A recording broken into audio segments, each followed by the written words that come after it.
somewhere around here, back there, will be stepping in for me as needed over the coming days. Before our announcement, I want to say that I am so proud of the collaboration that has been happening across all levels of government with our cities, our counties, our state. We have received excellent communication from Governor Ferguson and his team during this disaster.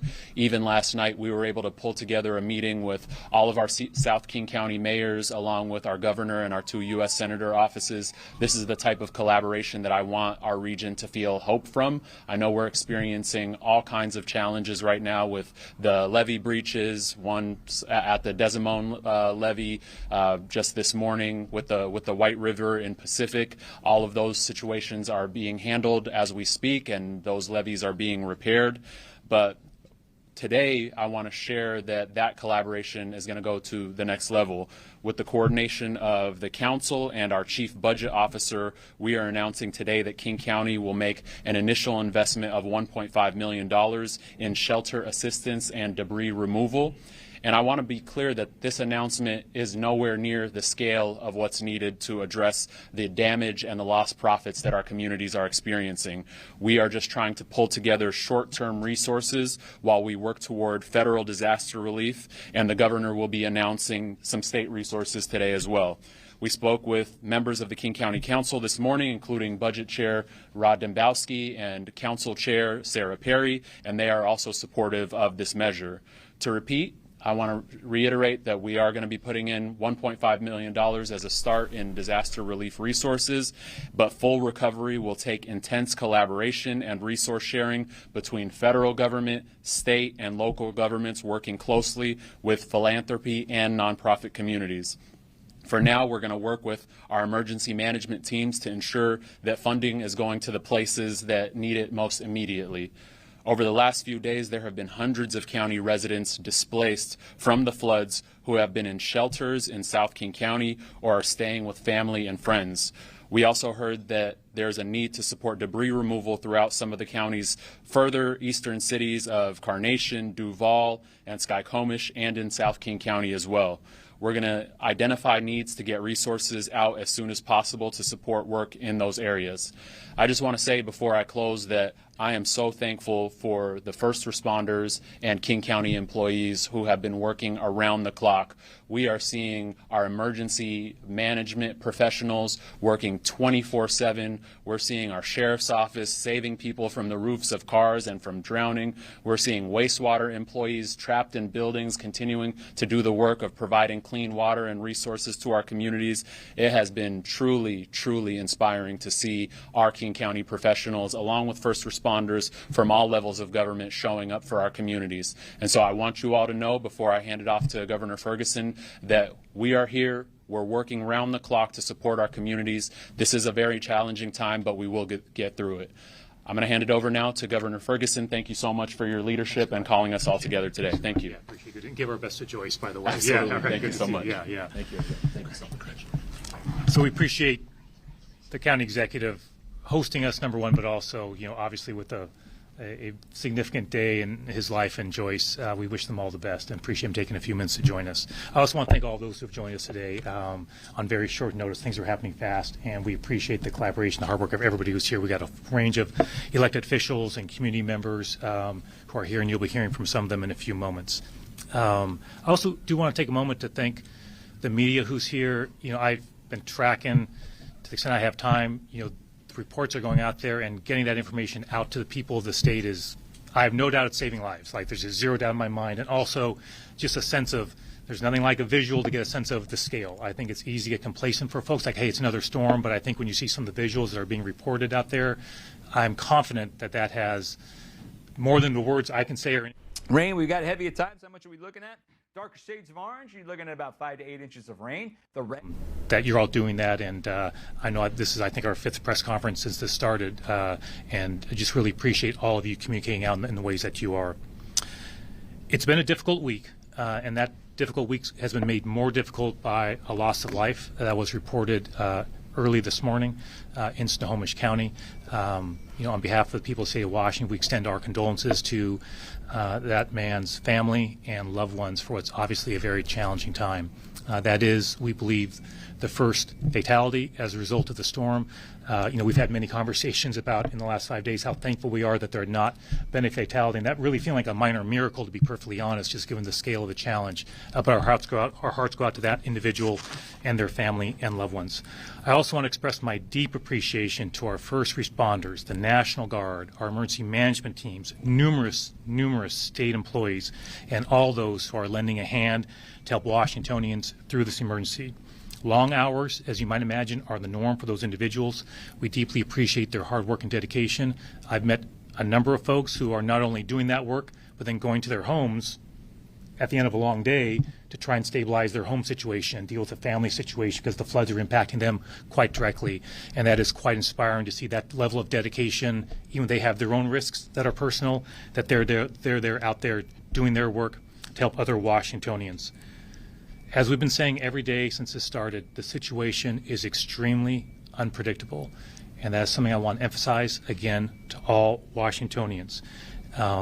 We've seen that unpredictability just in the last 24 hours as two examples, the levee breach in Tukwila and also the situation in Pacific Washington this evening where there was an emergency evacuation. I've seen video of people literally on the streets in the middle of the night coming out of their homes. We have, this is not, and it's not a 1 or 2 day event, right? We're in for the long haul, and all that water is putting a lot of stress on our infrastructure. And we're seeing that in real time. And that is something I just want to emphasize to Washingtonians to be alert. If you get an evacuation order, for God's sakes, follow it. I was down in Pacific County with Executive Mello Sunday, I think it was, and met with water rescue personnel, and one of those individuals said, this is someone who's done a lot of water rescue in his professional life. He mentioned in the last couple of days being in a situation in the water that he felt was a life-threatening situation for him. Nobody wants to put our first responders in that level of danger. If you get an evacuation order, leave. That's for your own safety. It is also for the safety of first responders, because guess what? If you're in trouble and you call, they will go get you out. That puts themselves at risk. And so we're asking individuals for this very volatile situation to make sure that they're listening to those orders.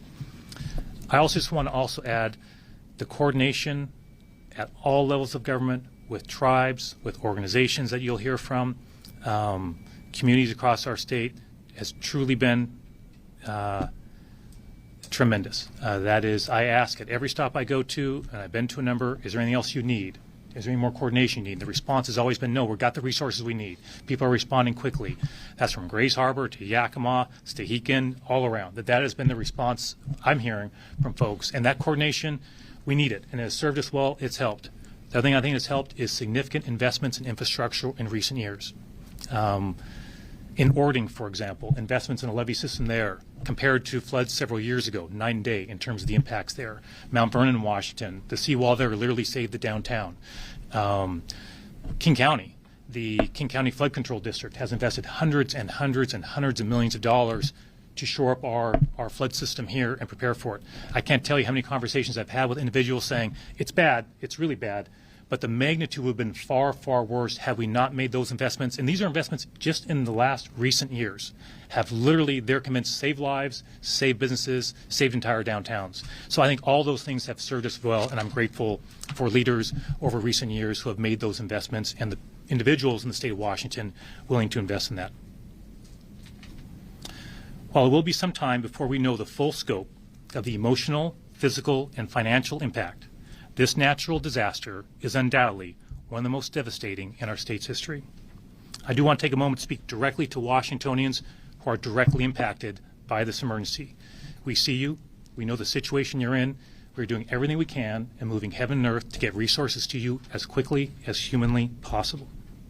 All Washingtonians, even those not directly impacted by this disaster, need to brace themselves. We are in for the long haul with this natural disaster. We'll provide more information, but our infrastructure has been compromised.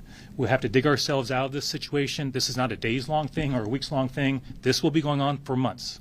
This is a very significant event in the history of our state, and that's an understatement. And that's why we're working as hard as we can around the clock to treat it exactly that way. To give you a sense, we've already had over 1,200 rescues and evacuations across more than 10 counties in Washington state. Once again, Washingtonians need to stay alert to the situation and obey road closure signs and evacuation orders. We expect additional widespread flooding across the state today and tomorrow. The Skagit and Snoqualmie rivers, as just two examples, are both expected to surpass major flood stage, cresting today and tomorrow. Importantly, we're also expecting major high winds across the region in the next 24 to 36 hours. The report I had yesterday was up to 60 miles an hour. You can imagine in a state that's been inundated with the amount of moisture that we've experienced, those type of high winds can be potentially very dangerous and create all sorts of challenges for us in the work that we're doing, and making the situation even more challenging for first responders and for all of us to respond to this situation.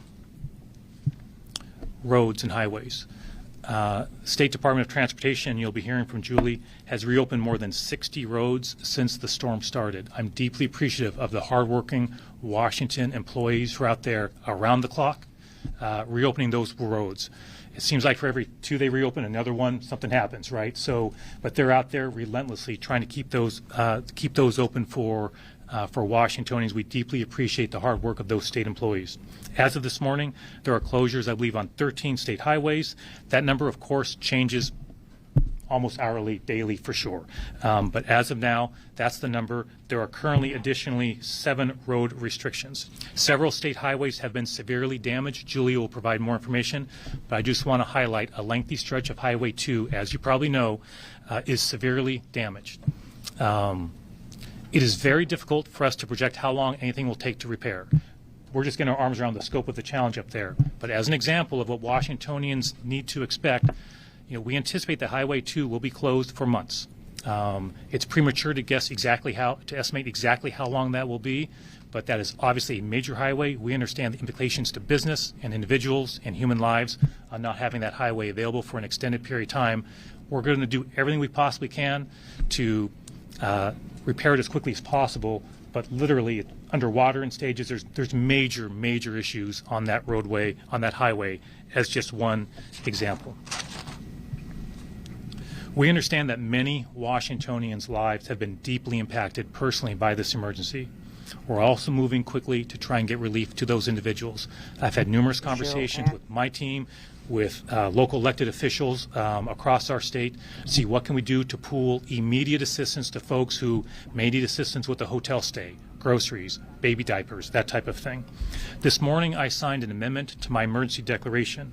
The amended proclamation adds more information about county-specific impacts in 14 counties, and it activates several state cash and benefits assistance programs to provide emergency support. I'm appreciative of the legislators who are here and others who have worked in recent years to create this system in place so we can move those dollars out on a very short-term basis while we move forward on trying to get a declaration of emergency relief from the federal government.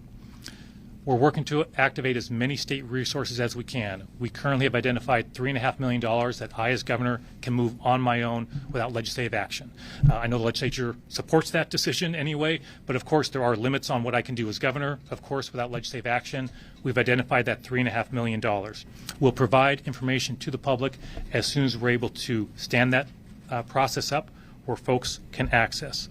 I'm also working with leadership in the House and the Senate to move forward on essentially first week legislation of the legislative session to get additional resources to folks right away and increase that dollar amount. More to come on that. I want to make sure I finish the conversations I need to have before making a public announcement, but obviously we're working hard to make sure we increase the amount of short-term funding available to folks who are really dealing with the crisis situation right now. Our Emergency Management Division is also setting up disaster case management. That will provide assistance to counties and tribes to hire disaster case managers. These case managers will provide long-term assistance to Washingtonians and help them navigate the resources available to them. We expect to bring that online soon. In addition to these individual assistance funds, there are other resources and assistance through many different agencies. This is a very non-exclusive list, but just give a sense of scale of the type of work that's being done. The Washington Department of Agriculture expedited USDA foods to Skagit County and will deliver more than 70,000 pounds of food tomorrow to local food pantries and meal programs. They're also helping farmers find services, including helping identify locations to shelter animals. The Healthcare Authority is instructing Apple Health pharmacies to replace lost or inaccessible medications or supplies due to flooding. The Department of Social and Health Services is helping connect people who are deaf, blind, or hard of hearing to resources, including its hearing equipment replacement program. The Office of the Insurance Commissioner has teams of experts ready to deploy when the time is right to help homeowners and businesses. That is just a sampling of a few examples, but as you can imagine, across many agencies and governments and tribes, a massive amount of work is being done right now to make sure we're getting resources out to individuals, and we all understand that we need to move in a manner consistent with the scope of the challenge that Washingtonians are facing. We're also moving forward to seek federal funding for needs as well. The federal emergency declaration granted by President Trump last week brought in federal resources to deal with the emergency right in front of us, saving lives, clearing debris on roadways, for example. General Welsh will talk more about some of that work as well. It did not offer monetary assistance or assistance to individuals. That's not the way that works. So what we're working on is a major disaster declaration. That's what unlocks significant financial resources for individuals and for local governments and the state for the impacts that will no doubt be profound from a financial standpoint. In order to get that declaration, we need to meet several requirements. We must show the scale of the disaster is beyond our ability as a state to fully respond, confirm we have taken appropriate action as a state under our emergency plans, provide an estimate on the amount and severity of damage to the public and private sector. This can be a time-consuming process. We've already started the conversation with local governments. We've had many conversations to make sure we're coordinating as quickly as possible to get that information and make a compelling case to the federal government of the scope and size of the damage that's been done to our state.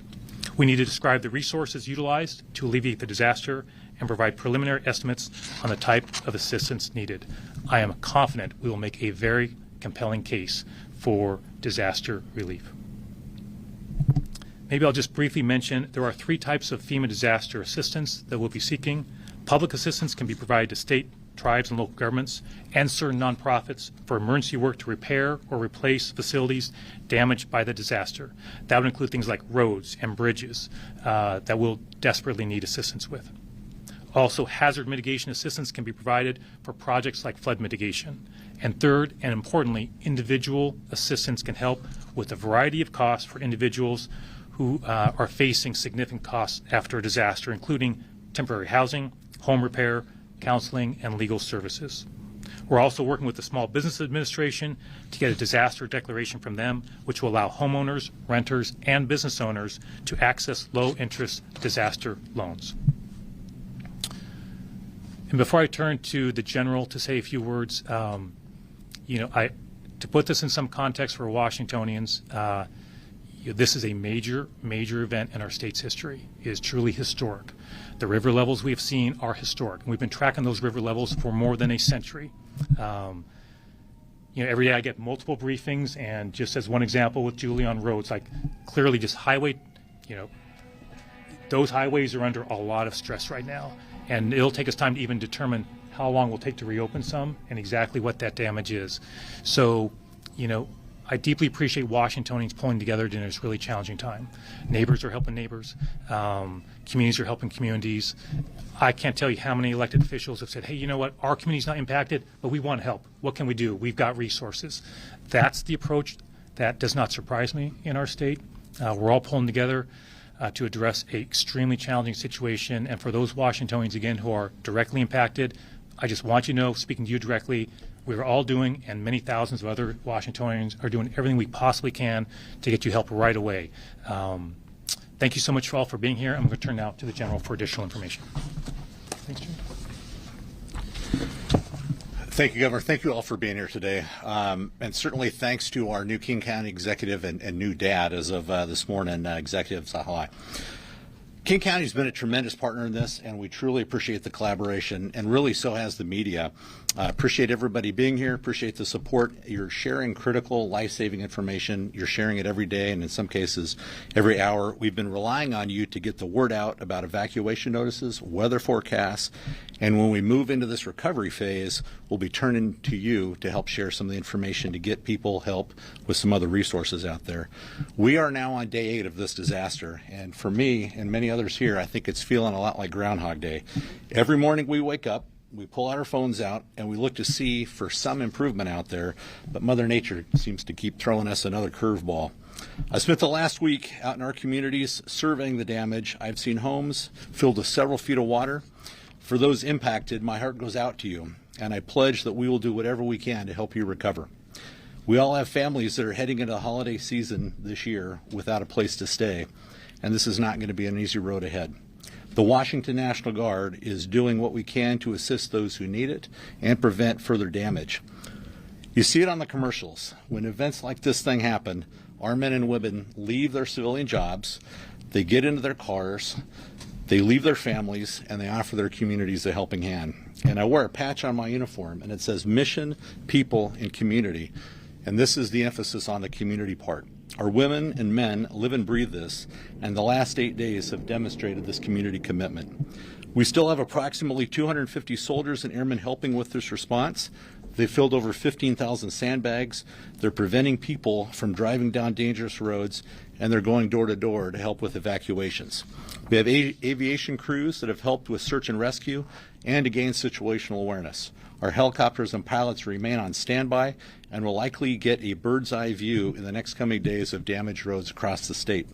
Yesterday, we sent a team immediately to Tequila to help with the levee breach. Our team was asked to walk the levees and dikes and help identify any weaknesses. And early just this morning, we moved people and 8 vehicles closer to the town of Pacific to help emergency crews responding to the levee breach there. We will keep these men and women prepared to go at a moment's notice, and if necessary, quickly add to our numbers. We have more folks that can roll out the door if they're necessary. With that, I want to remind you that the National Guard does not self-deploy, and that's for good reason. We go where we're asked, either by the governor or local jurisdictions. So if you wonder why the National Guard is in one place or another, it's because someone has asked us to be there. So let me stress this. We are helping here for this flood response, and we're helping with our local partners. Any suggestion to the contrary just isn't true. I want to give a shout out to our federal partners who are here that have been a tremendous help. The emergency declaration approved by the President last week unlocked a lot of direct resources, people and equipment, and we're putting them to work now. That was incredibly evident this morning when we learned about the situation at Pacific about 2 o'clock this morning. The U.S. Army Corps of Engineers immediately got to work finding sand and getting those large 5,000-pound HESCO sandbags in place. The situation at Pacific, while bad, certainly could have been a lot worse, and I would say we are certainly not out of the woods yet. I appreciate our partners at the Corps of Engineers for their quick action this morning and certainly throughout the duration of this week. Additionally, you have federal urban search and rescue teams in the Pacific area this morning helping with evacuations and any swift water rescues, and I think there may have been some already. Again, another federal resource that we turn to immediately. The federal government has provided several of these search and rescue teams, and again, we have one positioned up in Marysville, 2 in Kent, and one down at JBLM. The Coast Guard has been a tremendous help with rotor wing aircraft supporting search and rescue operations throughout the Northwest. Meanwhile, I'll be heading up to Bothell tomorrow to visit our partners from FEMA at their Regional Response Coordination Center. These folks have been on every coordination call with us and have sent folks to Camp Murray and our State Emergency Operations Center. They've been true partners, and we certainly appreciate that. Again, truly a team effort. Appreciate the help from every one of our federal partners, even that I didn't mention. As the governor mentioned, we're currently working to assess the damage. It's going to take time. It's one step forward in some cases and 2 steps back with the constant storms. But we'll remain in contact with our federal partners as we move through the process and, as the governor said, request a major disaster declaration just as soon as we can. It's going to take some time. There have been a lot of questions about damages. As we go and gather that information, we won't have firm numbers really until the storm waters recede and we can safely get in there. And let me stress, this is an evolving situation, as the governor said repeatedly. The next couple days and even in the couple weeks, it's going to be challenging, and especially tonight or the next 24 to 48 hours with the heavy winds on top of saturated ground. You've got potential power outages, roads out, all in the middle of a flood. So really a complex series of issues. Please continue to follow the guidance from our local emergency managers and first responders and be confident that we are willing to deploy resources quickly to help our local communities. Thank you.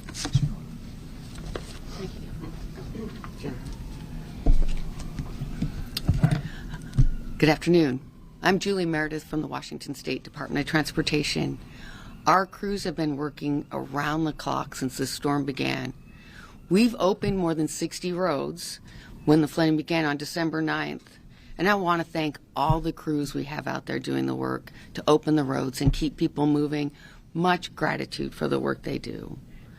So as of this morning, and this can change, we've had more than a dozen roads closed in 9 of the counties across the state. It's important to remember that these roads could close again with the more rain and the continuing landslide risk that we have coming forward. We're not out of the woods yet. The wind and the rain can make this more challenging over the next several days. The best source of information is WashDOT's real-time map on our website that will provide you minute-by-minute updates on the road conditions and the closures.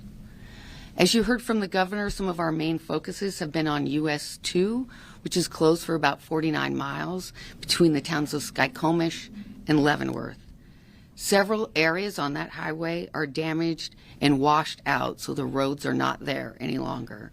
We will need to rebuild those sections of highway. Near milepost 54, there's a bridge that's covered over several feet of debris with active landslides going on in the place nearby. Our geotech crews are out there reassessing on a daily basis what those slides are doing and assessing whether we can get in and do further work. In Tumwater Canyon, you may have seen the photos of the washout of the road in that section of highway. It is still an active slide area with erosion continuing.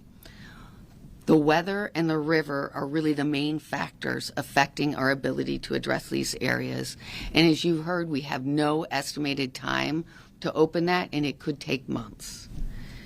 US 12 is also closed near the town of Natchez. About 200 feet of road washed away in that section. While there is a local detour there for people to get around, we are still going forward with emergency repairs of that corridor, and our crews are working 7 days a week to address this washout. We hope to have that section of highway open in the next few weeks. You also may have heard about SR 410 between Enumclaw and Greenwater. That section has been washed out by the river. It's in active erosion, and we are piloting people through that on a daily basis. I also want to thank the general here who's offering us aerial views of these routes, in particular US 2. So if weather allows, we will be able to assess it over the next few days. So I look forward to that. I also want to stress safety at this time. Safety for the public, for our crews, and all the hardworking first responders. I want to emphasize, please never drive through standing water or debris slides. If you can't see the roadway, don't go forward. It could be far deeper than you can realize. And we need everyone to observe our roadway closures. These signs are there for everyone's safety. If they're in place, it's not safe to proceed. Thank you.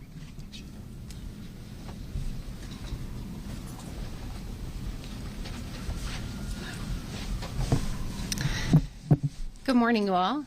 Erin McCann here with the American Red Cross Coordinating Officer for our event that we are supporting here in the state of Washington. Thank you, General. Thank you, Governor and King County, for having us here. We appreciate having a seat at the table and being able to share our message today. I wanted to share a little bit about what we at Red Cross have going on at the moment. Currently, we have a variety of responders that are assigned. Today, there are 263 responders assigned to the operation, with 248 that are checked in physically here in Washington. We have 15 en route to continue to support, and 15 of those are folks that are supporting virtually. At this time, we have served 11,900 meals and snacks, which have been distributed across the area of the operation in the state of Washington. Of these, 6,300 are shelf-stable meals that were sent to get food in areas that may be closed due to the incoming weather, which may cause the passes to be inaccessible through the mountains. We have started our distribution of emergency supplies program, and at this time we have distributed 1,270 cleanup kits and other emergency supplies, which have been distributed across the state of Washington. At this time, I know of 100 of those kits have been distributed here in King County. Our open shelters, we've had open shelters since the beginning of this event, and we've had over 970 overnight stays, which have been provided in these emergency shelters since the start. There are 9 open shelters, of which at this time, 8 of those are Red Cross managed and 1 is partner managed, with a total overnight count of 167. With that, specifically in King County, we have a few shelters that I would like to share about in their overnight population. Starting with in Auburn, at the Auburn Community and Event Center, last night we had an overnight population of 52 folks that were in that shelter, as well as that's our primary shelter at this time. We are standing by for any more support requests at this time and are happy to open up additional shelters if needed. I wanted to share a little bit, they've talked a little bit about the spans of this disaster, and this disaster area spans a total of 123,000 miles in the state of Washington, and that coordination takes a lot of effort and is a large area to manage. We really appreciate our partners that are at the table and everybody standing behind here to be at the table and to be able to present today, and we greatly appreciate the support. Thank you very much for having us here. Well, good afternoon, everybody. I'm Ryan Mello, the Pierce County Executive. I'm the final planned speaker before Governor Ferguson leads us in taking any of your questions. Governor, I want to thank you for being so engaged statewide and at the local level. I think I've talked to you more than I've talked to my partner in the past 4 days. Sorry about that. No, he might like it. But Governor, thank you for leaning in. Thank you for all the coordination from the team. It's so appreciated. We feel very supported in local government with our first responders and emergency management providers. As the governor mentioned, he came down to Pierce County to see firsthand some of the crisis in Pierce County. It's certainly different all across the region and the state. In Pierce County, as an example, the governor and I got to see firsthand. In particular, we have 3 mobile home parks that we're most concerned about. 3 mobile home parks, about 150 individuals housed in these RV parks who have really seriously compromised housing conditions as a result of the flooding.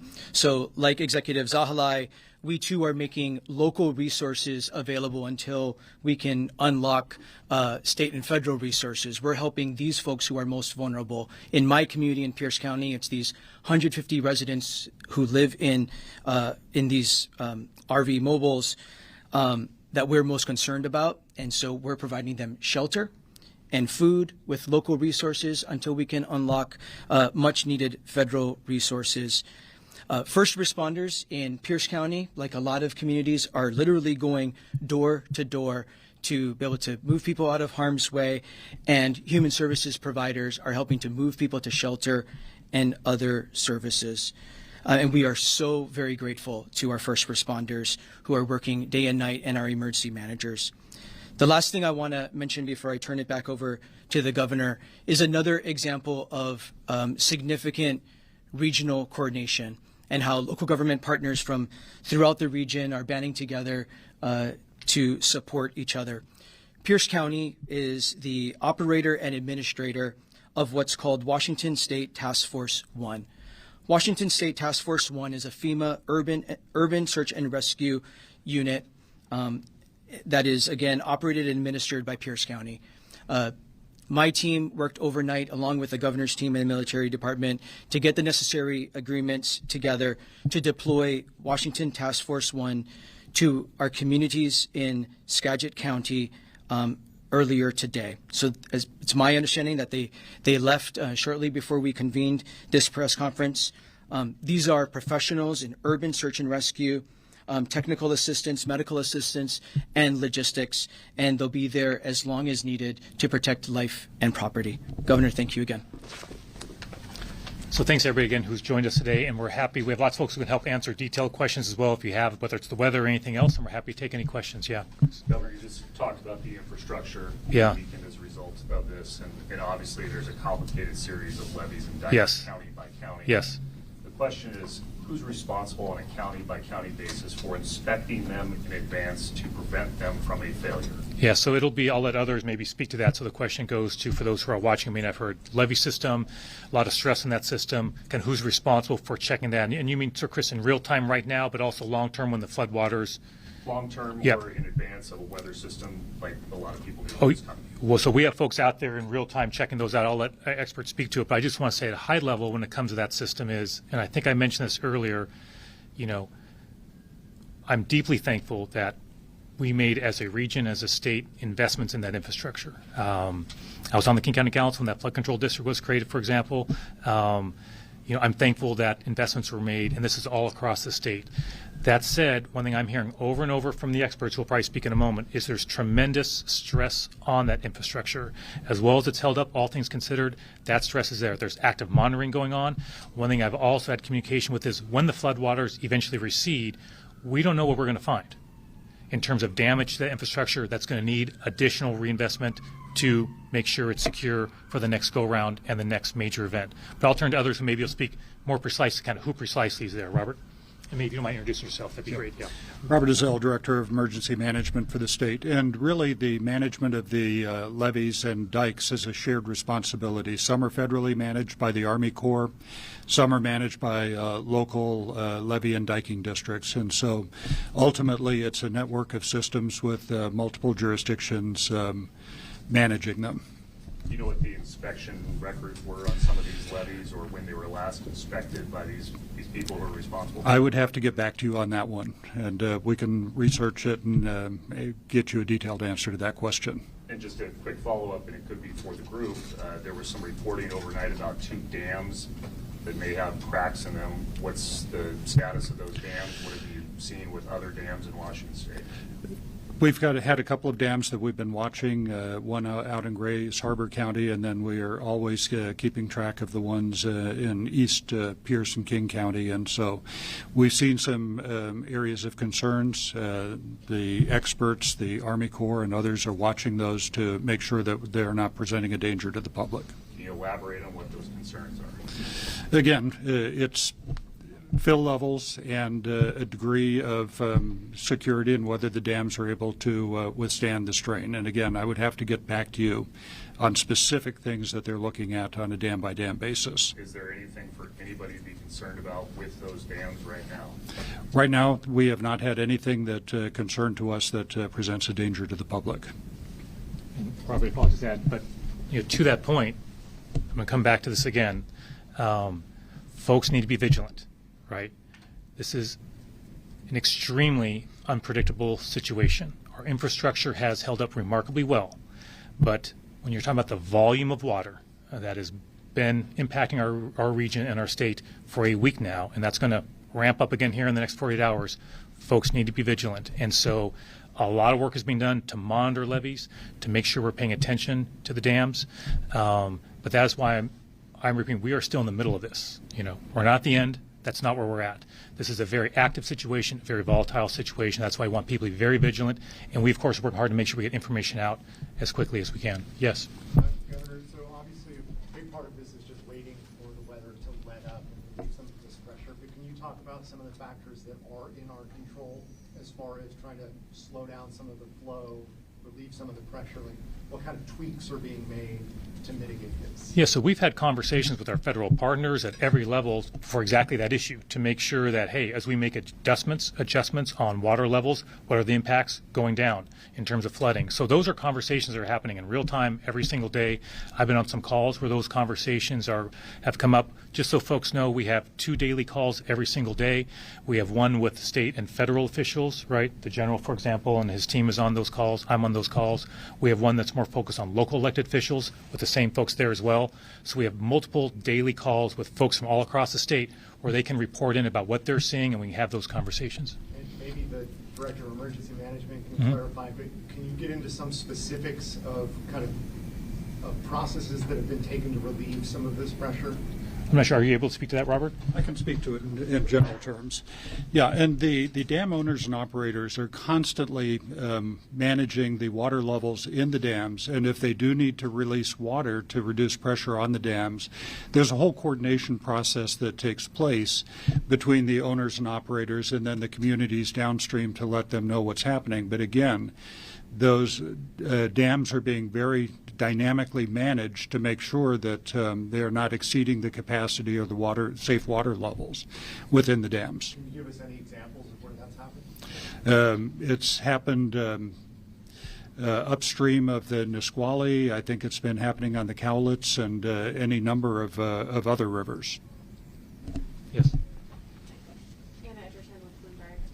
I realize this is probably a preliminary question, but do you have any estimate or guidance on the economic impact for the state of Washington, both like direct impacts and economic consequence later on? So the question is economic impacts to the state. No. Look, a lot of our state's underwater as we speak. You know, Highway 2, we don't even have a full, by any stretch of the imagination, do we have anywhere near, I hope I'm not speaking out of turn, Julie, a full assessment of the damage of that one critical highway. So again, I want to underscore, like, this is a major event. A lot of our state's underwater. We can't access certain parts of the state. So anything I say about that would be totally inappropriate and premature. What I will say is the impacts to our state from a financial standpoint, right, from an infrastructure standpoint, that will be profound. There's no way to sugarcoat that. That will be profound. I don't know what that dollar amount's going to be. We're not going to know that, I suspect, for quite a while. And also, we're appropriately focused on what's right in front of us, right? Everybody's pretty maxed out. And we're focused on what's right in front of us and preparing for that emergency relief that we need from the federal government. As soon as we have any information around that, of course, we're happy to share that, but it just would be premature at this time. And you were asked a little bit about this on Friday, but without having that complete information, how do you take that into account in your budget proposal and putting that together by the statutory deadline? Yeah, so the statutory deadline for my budget proposal is the 23rd, which I think is Tuesday if I've got my days and dates squared away. You know, we had, planned to already be rolling out parts of the budget by now. Obviously, with the events of this disaster, all that's been changed. So honestly, that's just not been my priority right now, the overall budget. But we are, Senator Peterson, for example, and other legislative leaders, Speaker Jenkins and others, we are looking at what I can do in the proposed budget. Obviously, we have time to the legislative session to work on that, to address in that budget the situation we're facing. So not to get out ahead of my team, but you'll be hearing from me soon about housing investments in my proposed budgets. We are doing things in that budget to utilize some of those dollars to help folks who are dealing with this emergency, who have been displaced from their homes, to try and help as many as we can around housing issues and have resources targeted for them. For example, you will undoubtedly see in my proposed budget a significant investment in infrastructure.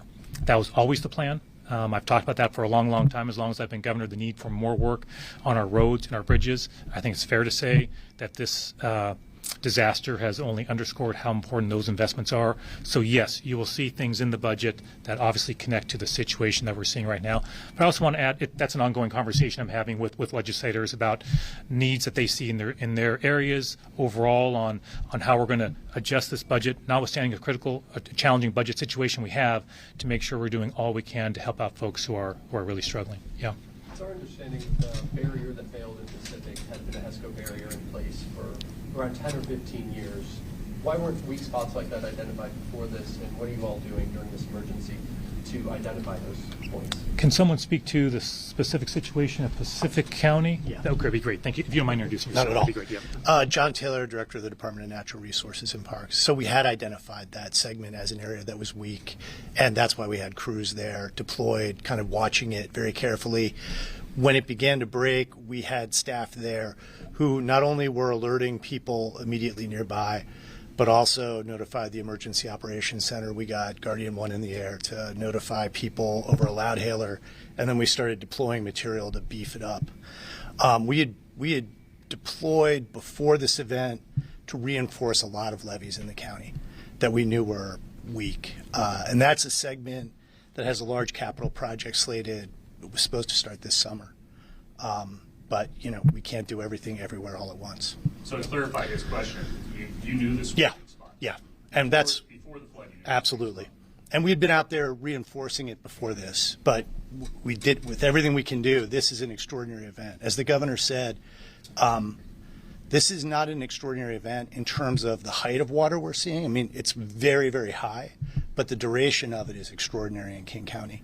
And so that's why you're seeing levees that typically perform pretty well in floods begin to fail, because the levees are getting saturated and there's a lot of pressure on them and they're getting weak and failing. We were watching the levee in Tukwila that failed very closely. We had staff there when that happened. We were able to deploy quickly, and we have a number of areas where we've got staff very focused on watching them. Want to thank the National Guard. The National Guard has been helping us in doing that. We're trying to stay ahead of this as much as we can, but this is a really, really unusual event. How many weak spots? More than a dozen, I would suspect, across the entire system, some more severe than others. Given that the Desmond project, I believe, has a finishing date of 2031, I know we're in the emergency right now, but what ability is there to get ahead and speed up some of the work on levees, whether it's in Pacific or in Tukwila, to speed that work up? I think the limitation on that is money, and we have a very robust capital program for the King County Flood Control District, and we will be moving aggressively over this summer to advance projects as fast as we can. But they're not inexpensive projects. And given some of the dozen weak spots or that kind of thing, should there be level 1 get set evacuation orders so people have their things ready to go in case a middle of the night situation happens again? We're evaluating that. I mean, if we see things that give us very, very big concern, we have done that. But most of these have been manageable. I mean, we're managing a bunch of these right now without people even being aware that we're managing them. Thanks. Jim. Governor, you and I think others mentioned FEMA, that the emergency declaration, the initial federal declaration, has opened up some FEMA help. So far from what you've seen from FEMA, are they participating on the ground in the way that you would expect? Yes, absolutely, 100%. Are they participating with the state right now in the preliminary damage assessment? And then does that give you any tea leaves to read about how they might receive the ultimate request you mentioned for individual and public assistance? I guess I'm not sure, Jim, if I can sort of speak to the tea leaves. I guess what I'm confident I can say is that the situation that the state of Washington is facing and is confronting and is dealing with, in my mind, will undoubtedly qualify, right, for that disaster relief. We're going to make a compelling case.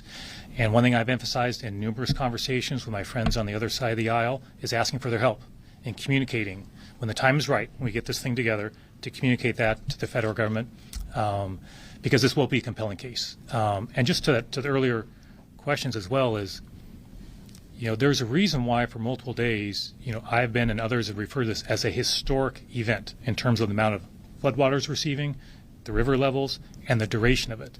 So this is taxing our infrastructure, as good infrastructure as we have with significant investments across our state and regions over a period of years. This is, a different level of stress that we've had in the system. And so that is why it's being monitored so closely and why we're so thankful that we've been able to limit the loss of life. But I was saying the loss of life earlier today. Just follow up. So is what you've seen from FEMA so far what you would expect? Absolutely, 100%. Participating in the preliminary damage. Oh, on the sorry if I didn't address that. Can we speak to that? I think I know the answer, but I don't want to get it wrong. Yeah, the preliminary damage assessment is done in partnership with FEMA. We've already launched that with them, and they're bringing a lot of their tools to bear. So they've been great partners in this whole thing. And Jim just said that I've had multiple conversations with FEMA representatives throughout this process. No, from my perspective, their response has been extremely helpful, and we're going to need that continued partnership and support going forward as well. Yes. $3.5 million that you mentioned that you had identified. Yeah. What's the source of that, and is there a timeline for getting that money out the door? Brianna's got those. We'll get those to you. I don't want to get into too much level of detail, but there are, I think, 2 different sources of specific items in the budget. Brianna's got that. It may be in the media advisory. We can turn that. She can hand you a piece of paper, I think, shortly, that's got the exact name of those programs. But those are exactly right. Emergency funds I can turn to right away without having to go through a legislative process. And is there a timeline for using that money? In terms like when it has to be out the door, or when are you looking to use it? Oh, when it will go out the door. We don't have a specific day. What I can say is the team understands we need to get those dollars out as quickly as possible. There are some things that take time. We got to work with counties on this. There's a process for this, as you might imagine. But I can assure you a lot of folks are working very hard to make sure we're breaking down any bureaucracy to make those dollars available. So as soon as we have a detailed date by which that's available, we'll obviously make that available to the public. But a lot of folks are working on that to make sure we do that in a way that gets it out there as quickly as possible. And what exactly is the plan for how that money would be spent? It's for folks for very short-term assistance they may need. We want to be clear, this is not going to replace somebody's home. That is not what this is about. What we're trying to do is provide a bridge until we get federal disaster relief, right? Which really helps individuals, for example, on a more significant level. We're trying to help folks navigate a really, really challenging time. So we're looking at things like, hey, helping with their hotels, helping with the groceries, helping with baby diapers, short-term costs they have right now to get through a really challenging time. And you mentioned the first week legislation to expand upon that. Is there a sense of the scale of kind of what that would be looking at? We're having conversations. I don't want to get out ahead of. I've not had a chance to connect with everybody yet, but Senator Peterson's here and I were talking just yesterday. We're working hard, and I think you can expect an announcement relatively soon about that. But again, a lot of conversations, making sure we're doing this in the right way, and making sure we also need to assess exactly what that need is. So we're getting dollars out quickly. You'll see that from other counties as well, from organizations, but also we'll be prepared that first week of the session to move right away if necessary. A couple more questions. Is anyone not asked? Okay, let's go here and then here. Yeah, go for it. With US2 obviously out for months, you mentioned the geotechs. Are you also watching I-90, knowing that there's been a couple slides near the interstate? That's an understatement. Yeah, yes. I mean, it's of course. Yes, I mean you can imagine it is. I get daily updates from Julie and her team. Of course. I mean, what I would say is they're working extremely hard and on monitoring the situation we're seeing, not just on I-90 but highways, as you heard, I think all across the state. Is there a concern to I-90 and the integrity? There is a concern across our state with every highway. I cannot underscore this enough, everybody. Okay, it's not like some isolated deal here, right? That is part of the challenge we have. Many counties, many jurisdictions, many highways, many slides, many flood levels. It's a crisis of significant proportions. So I appreciate the question focused on that, but I just want to be clear. Everybody here is focused on a lot of things all at the same time, which we're doing to the best of our abilities. Yeah, final question. We'll do two more. Yeah. That was actually the question I wanted to ask. It's just I was out there yesterday and I saw how the fork of the Snoqualmie was really hitting the bottom of I-90 and the two lanes were closed and it doesn't seem like a whole lot of work was being done. What can be done to stabilize that span? Because obviously the westbound lanes are also compromised right now. Yeah, everything we can do that's humanly possible, that is safe for workers as well, is being done. That is why over 60 roads have been opened in a handful of days. So a lot of folks are working literally 7 days a week. I've communicated with Julie. If we sign contracts to get assistance on highway, that contract is those folks are working 7 days a week. So it is all hands on deck to manage a crisis all across our state in a way that also makes sure that the folks who are out there working under challenging circumstances are safe as well. Last one. And to clarify on US2, I mean, are you expecting that entire 49-mile stretch would be closed for months, or is there a chance that you'll be opening parts of it? Julie, can you? It's pretty early. Yep. It's pretty early to call. It's still an active slide throughout there, and we have wind and rain coming this next couple of days, so we'll know better in the next 2 days when the event is over. And and just 1 second. And so we'll absolutely keep the public. I think we're all trying to inform. WashDOT does an excellent job of putting information out there. We understand how important, for example, Highway 2 is, businesses, for individuals.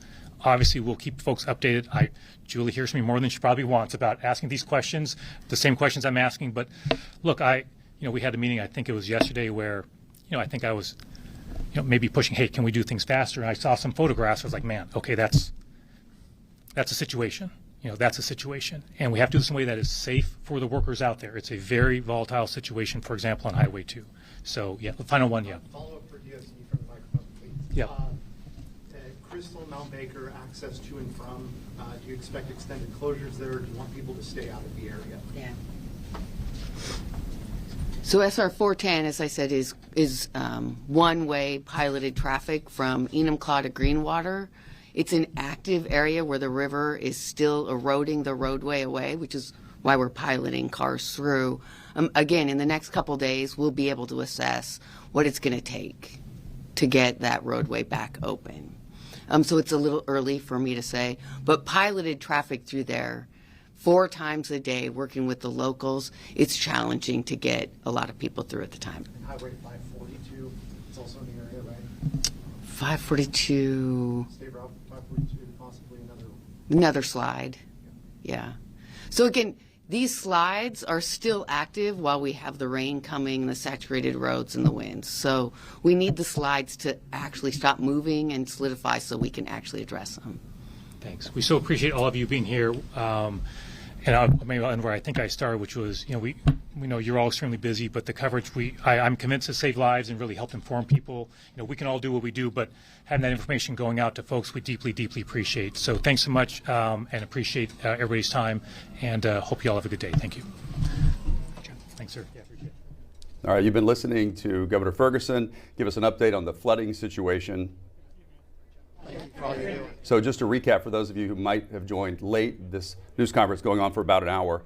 Governor Ferguson saying that Skagit and Squamish rivers are being watched very closely. More flooding is expected today and tonight all over the area because of all the heavy rain. They're specifically worried about very, very high winds tonight, knocking over trees, causing power outages. So they're going to be looking at that very, very closely. A lengthy stretch of Highway 2, 42 miles, is closed between Skycomish and Leavenworth and will be closed for months. They have no idea when they're going to be able to reopen that. So anybody going to Leavenworth is going to have to go I-90 and up through Blewett Pass. So there's a lot to cover there, but they're saying we're in the middle of a very unstable situation with more rain and heavy winds coming in tonight. Yeah, he kept using the words historic and unprecedented. So throughout the day, we will have you covered for your safety and your families. You can always go to the Fox Local Live Desk. That's going to be on Fox Local, the app. And also, if you lose power tonight, if you have and download the Fox Local app, you'll be able to get all those important information to you, even if you lose power. So